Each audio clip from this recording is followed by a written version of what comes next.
Hello dear friends, मेरे प्यारे शेर और शेरनियों, आप सभी कैसे हैं? आई होप आप सब अच्छे होंगे और बहुत अच्छे तरीके से आपकी तैयारी चल रही होगी।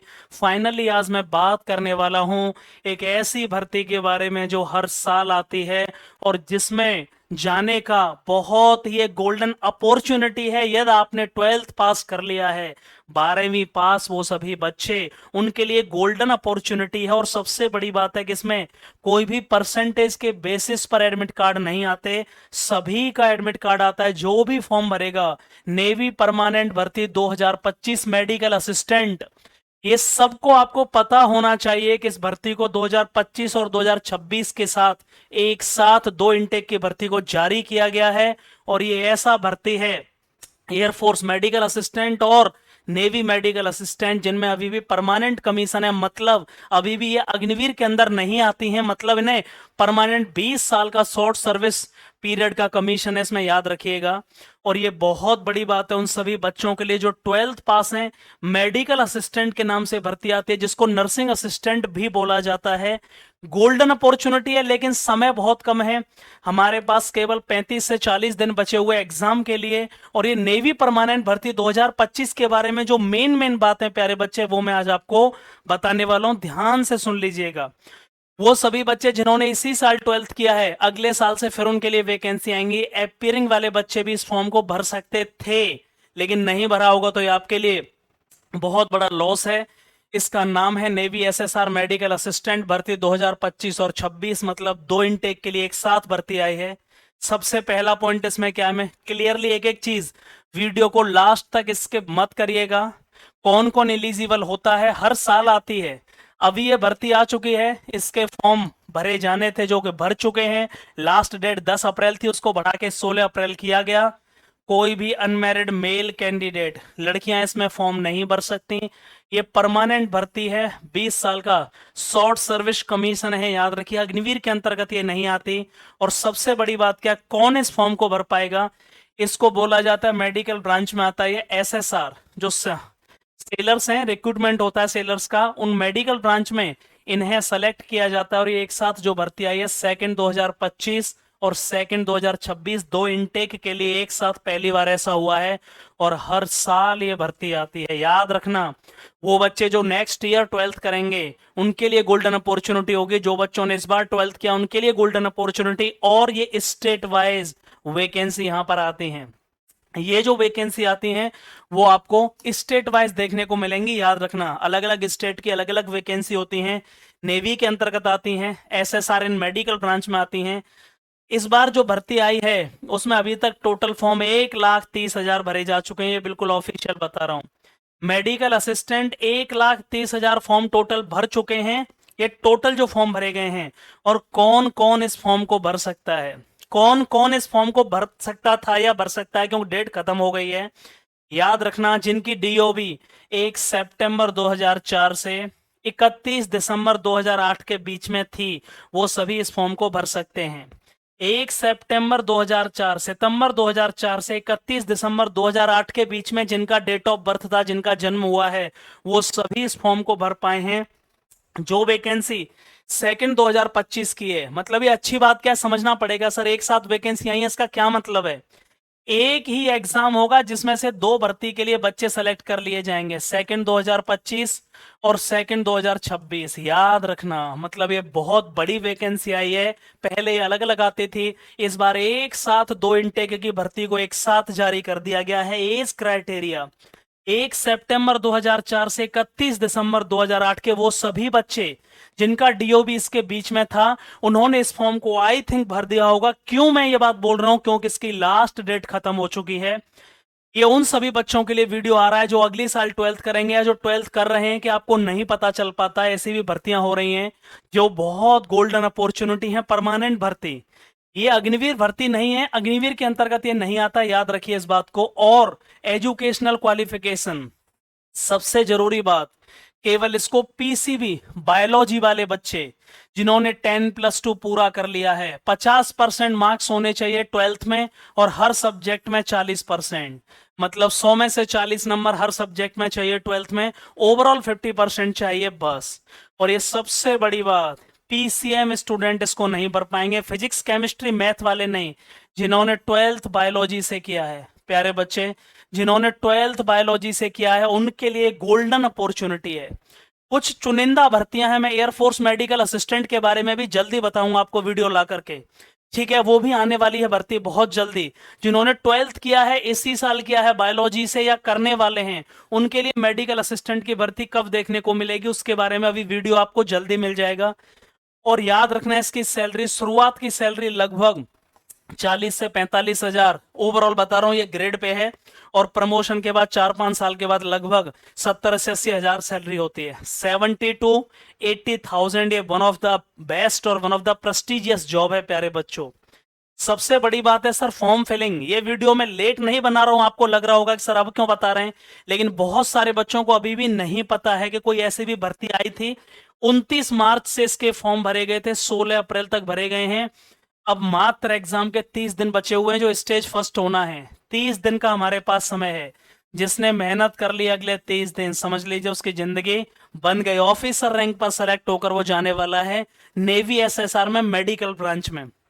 29 मार्च से 16 अप्रैल इसकी लास्ट डेट थी, पहले 10 अप्रैल थी, उसको बढ़ा करके एक्सटेंड करके 16 अप्रैल आया है। अभी इसमें करेक्शन भी होना है, जिनके फॉर्म गलत हो गए 20 से 24 अप्रैल के बीच में करेक्शन डेट आ जाएगी। आप करेक्शन कर सकते हैं, मम्मी का नाम, पापा का नाम, भाई का नाम, कुछ भी गलत हो गया है तो आप करेक्शन कर सकते हैं। अगर आपको इसके अलावा कोई डाउट है मुझे कमेंट बॉक्स में भी आप लिख सकते हैं कि सर मुझसे ये गलती हो गई, इसका क्या करना पड़ेगा, या आप दिए गए नंबर पर कॉल कर सकते हैं। याद रखना ये केवल पीसीबी वाले स्टूडेंट्स के लिए भर्ती है, फिजिक्स केमिस्ट्री बायोलॉजी इसको मैथ वाले बच्चे नहीं भर पाएंगे। और सबसे बड़ी बात क्या है, सिलेक्शन प्रोसीजर, शायद जिन्होंने फॉर्म भर दिए हैं उनको शायद पता होगा, नहीं पता है तो मैं बता देता हूं। और जो नए बच्चे देख रहे हैं इस वीडियो को, आप कहां से देख रहे हैं और किस डेट में देख रहे हैं, एक बार कमेंट बॉक्स में हाजिरी लगा दीजिए। आपको ये वीडियो अच्छा लग रहा है तो आप इस वीडियो को किस डेट में देख रहे हैं और कब देख रहे हैं, प्लीज कमेंट बॉक्स में एक बार ये बता दीजिएगा। सिलेक्शन प्रोसीजर क्या होता है, मैं ये क्यों बता रहा हूं, इस भर्ती को एयरफोर्स में भी जल्दी आने वाली है, उसके ऊपर वीडियो आ जाएगा। स्टेज फर्स्ट का जो एग्जाम डेट है वो 2nd वीक ऑफ मई होने जा रहा है। मई में एग्जाम होगा फर्स्ट का, 2 स्टेज होती हैं इसमें, स्टेज फर्स्ट और स्टेज सेकंड। जो स्टेज फर्स्ट का एग्जाम होगा वो मई में होगा, उसी के बाद में 10 दिन बाद उसका रिजल्ट आ जाएगा स्टेज फर्स्ट का। स्टेज फर्स्ट केवल पास करनी पड़ेगी आपको, उसका सिलेबस भी बताऊंगा। उसके बाद स्टेज सेकंड कब होगी, एक साथ 2 भर्तियां आई हैं, ये समझ लो 2 साल की भर्ती एक साथ आ गई है, ऐसे कह लो। Second 2025 medical assistant, second 2026 medical assistant, दोनों भर्तियों को एक साथ कर दिया गया है। जो बच्चे फेज फर्स्ट को क्वालिफाई करेंगे उनके कॉल लेटर आएंगे जून में सेकंड स्टेज के लिए, उनका जो एग्जाम होगा वो जुलाई में, और मेडिकल के लिए चिल्का बुलाया जाएगा आपको सितंबर 2025। उसके बाद सीधे नवंबर में ज्वाइनिंग हो जाएगी आपकी। बहुत ही बेहतरीन, विद इन 6 मंथ में आपका पूरा सिलेक्शन प्रोसेस हो जाएगा, ज्वाइनिंग हो जाएगी। ये सेकंड 2025 की मैं बात कर रहा हूं। सेकंड 2026 की बात करूं तो जो स्टेज फर्स्ट को यहीं से क्लियर करेंगे, दोबारा नहीं होगा उनके लिए स्टेज फर्स्ट। स्टेज फर्स्ट में मार्च 2026 में उनके कॉल लेटर आएंगे, स्टेज सेकंड के लिए मई 2026 में उनका एग्जाम होगा, जुलाई 2026 में, और इसके बाद में अगले जुलाई सितंबर मेडिकल होने के बाद आपकी ज्वाइनिंग हो जाएगी। ये ध्यान रखिएगा, अभी इस इंटेक को याद रखिएगा, इस वाले को सेकंड 2026 को जून जुलाई सितंबर नवंबर में आपकी ज्वाइनिंग हो रही है। जो स्टेज फर्स्ट को क्लियर करेंगे उन्हीं बच्चों में से सेकंड 2025 के बच्चे लिए जाएंगे, उन्हीं में से सेकंड 2026 के लिए जाएंगे। ये बहुत बड़ी बात है, मतलब जो स्टेज फर्स्ट होगा उसे केवल पास करना है, उसमें नेगेटिव मार्किंग है, लेकिन स्टेज सेकंड में ना तो नेगेटिव मार्किंग है, और जो फाइनल कट ऑफ बनेगी वो स्टेज सेकंड के आधार पर बनेगी। यहाँ एक नोट क्या लिखा हुआ है, stage first exam would be common, ये दोनों में कॉमन होगा, दोनों साल की भर्ती के लिए कॉमन एक ही एग्जाम होगा। बोथ इनटेक वाइल, दोनों इनटेक के लिए एक ही एग्जाम होगा, लेकिन जो स्टेज सेकंड है वो दोनों के लिए अलग अलग कंडक्ट कराई जाएगी, 2025 और 2026। मैं क्या कहना चाह रहा हूं, पहला स्टेज फर्स्ट एक ही होगा, लेकिन जब स्टेज सेकंड होंगी, सेकंड 2025 और सेकंड 2026 के लिए, तो वो अलग अलग होगा, अलग अलग डेट पर होगा, स्टेज फर्स्ट कॉमन होगा। ये बहुत अच्छी बात है, ठीक है ना। अब इसमें एक और सबसे बड़ी बात सर क्या है, स्टेज फर्स्ट का सिलेबस क्या होता है प्यारे बच्चे, ध्यान से सुनो। जो रिटन टेस्ट है उसमें 4 सब्जेक्ट आने प्यारे बच्चे। उन 4 सब्जेक्टों में साइंस, बायोलॉजी, इंग्लिश और जनरल अवेयरनेस, इनके सभी के 25-25 क्वेश्चन। बेटा इन सभी के 25-25 क्वेश्चन, 60 मिनट का समय होगा, 100 मार्क्स होंगे और स्टेज फर्स्ट में नेगेटिव मार्किंग होगी। ठीक है, 1 घंटे में 100 क्वेश्चन। जनरल साइंस में समझ लेना फिजिक्स के क्वेश्चन ज्यादा होंगे सबसे और नॉर्मल, उसके बाद में केमिस्ट्री वगैरह होगी। बायोलॉजी के 25 क्वेश्चन, इंग्लिश ग्रामर बेस्ड होगी। और जनरल अवेयरनेस याद रखना, जनरल अवेयरनेस में 75% जीएस होगी, 25% क्वेश्चन रीजनिंग के होंगे टोटल। ठीक है ना, 100 क्वेश्चन हो गए 1 घंटे का पेपर। पहले स्टेज फर्स्ट में नेगेटिव मार्किंग है और स्टेज फर्स्ट केवल पास करनी है, इसके फाइनल कट ऑफ में नंबर नहीं जुड़ेंगे। और एनसीसी वाले बच्चे, वो सभी बच्चे जिन्होंने एनसीसी किया है, उनको स्टेज फर्स्ट का एग्जाम देना ही नहीं है। एनसीसी का यदि सी सर्टिफिकेट है, if you are a holder of NCC C certificate और if you are a NCC C certificate holder candidate, then you need not or you don't need to appear in stage first examination. You will be called out directly for the stage second examination. Okay, उनके लिए बहुत बड़ी बात है, उन्हें stage first नहीं देना है, डायरेक्टली स्टेज सेकंड के लिए उन्हें कॉल किया जाएगा। ये बहुत बड़ी बात है। जो स्टेज फर्स्ट को पास कर लेंगे सर, स्टेज सेकंड का सिलेबस भी बिल्कुल सेम रहेगा। 100 क्वेश्चन होंगे आपके पास। यहाँ फिजिकल होगा पहले, स्टेज सेकंड में क्या चीजें होंगी, पहले पीएफटी, फिर से एक रिटन एग्जाम होगा, फिर से रिटन होगा और उसके बाद मेडिकल के लिए बुलाया जाएगा। ये स्टेज सेकंड है। स्टेज सेकंड में भी 1 घंटे में 100 क्वेश्चन होंगे, लेकिन अच्छी बात यह है कि इसमें कोई नेगेटिव मार्किंग नहीं होगी। और याद रखना final cut off stage second के मार्क्स के आधार पर ही बनेगी। जो फाइनल कट ऑफ है वुड बी कंडक्टेड और would be made on the basis of stage second marks obtained. ये बड़ी बात है, स्टेज सेकंड में नेगेटिव मार्किंग नहीं है। Final cut off stage second के मार्क्स के बेसिस पर बनेगी, लेकिन डायरेक्ट स्टेज फर्स्ट के बाद में आपका स्टेज सेकंड नहीं होगा, पहले पीएफटी होगा। जो पीएफटी फिजिकल को पास करेंगे फिर उनका रिटन होगा दोबारा से स्टेज सेकंड, और उसके बाद मेडिकल के लिए, और उसके बाद आपकी फिर ज्वाइनिंग होगी। याद रखिएगा, ये बहुत गोल्डन अपॉर्चुनिटी है, मैं सबके लिए बता रहा हूं। आगे बढ़ते हैं, फिजिकल क्या क्या होता है इसमें ये देख लो।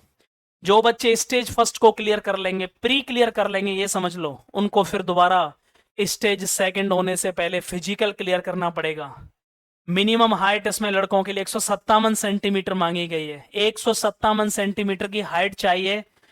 6.5 मिनट में 1600 मीटर की रनिंग करनी पड़ेगी। उठक बैठक 20 लगाने पड़ेंगे। पुशअप्स 15, जिसको दंड बोलते हैं गांव की भाषा में, और बेंट नी सिटअप्स 15।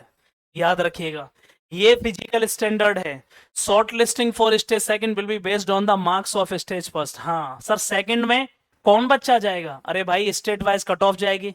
स्टेज फर्स्ट में जो मार्क्स आएंगे आपके, यदि आप किस स्टेट से हैं तो उसमें आप पास हो गए हैं तो आपको सेकंड स्टेज के लिए बुलाया जाएगा, नहीं तो नहीं बुलाया जाएगा। ऑब्वियस सी बात है sir. All India cut off जाती है कि स्टेट वाइज? अलग अलग स्टेट की अलग अलग कट ऑफ जाएगी। स्टेट वाइज कट ऑफ होगी प्यारे बच्चे। याद रखना, ये फिजिकल स्टैंडर्ड है जो आपको स्टेज फर्स्ट के बाद पास करना होगा। लेकिन बड़ा इश्यू क्या आएगा यहाँ पे, जैसे ही आप स्टेज फर्स्ट क्लियर करेंगे, स्टेज 2 भी निकालेंगे, मेडिकल में फेल हो जाते हैं। बच्चे को पता ही नहीं होता कि मैं मेडिकल फिट हूं कि नहीं। यदि आप चाहते हैं कि सर मेडिकल असिस्टेंट नेवी भर्ती 2025-26 में या जो आगे आने वाली है, मुझे कैसे पता चलेगा कि मैं मेडिकली फिट हूं? केवल एक बार आपको एसडीए प्री मेडिकल सेंटर आना है। 1500 रुपए में आपके 40 चेकअप, एक्सटर्नल इंटरनल सब कुछ आपको ये बता दिया जाएगा कि आप मेडिकली फिट है कि अनफिट है। फिर यदि आप मेडिकल में आपको कोई पॉइंट भी मिलता है तो उसका प्रॉपर इलाज बता दिया जाएगा। ठीक है, क्या कराना होगा, सर्जरी पॉसिबल है कि नहीं। एसडीए प्री मेडिकल सेंटर आकर आप अपना इंडिया का number 1 pre medical checkup centre है, on the basis of review of students given on the Google पर जाकर आप रिव्यू देख लीजिए कैसा प्री मेडिकल चेकअप हम कर रहे हैं। आप एक बार एसडीए प्री मेडिकल चेकअप आ सकते हैं, जो कि Agra Cantt railway station, Agra UP से 15 मिनट की दूरी पर सुधीर डिफेंस एकेडमी की ही दूसरी यूनिट है। वहां अपना प्री मेडिकल चेकअप करा लीजिए। यदि आप आगे एयरफोर्स, आर्मी, नेवी या डिफेंस फोर्सेज में अपना कैरियर बना के नहीं सोच रहे हैं तो आपको एक बार 100% अपना प्री मेडिकल चेकअप जरूर कराना चाहिए। थैंक यू सो मच, बहुत बहुत आभार। और सभी लोग मुझे बताइएगा कि ये इन्फॉर्मेशन आपको कैसी लगी, और कितने बच्चे कमेंट बॉक्स में चाहते हैं कि सर एयरफोर्स के लिए भी जो मेडिकल असिस्टेंट की भर्ती आ रही है, तुरंत परमानेंट भर्ती होती है, इसके ऊपर भी वीडियो आना चाहिए। कमेंट बॉक्स में एक बार जय हिंद लिखिए। Thank you so much and love you all.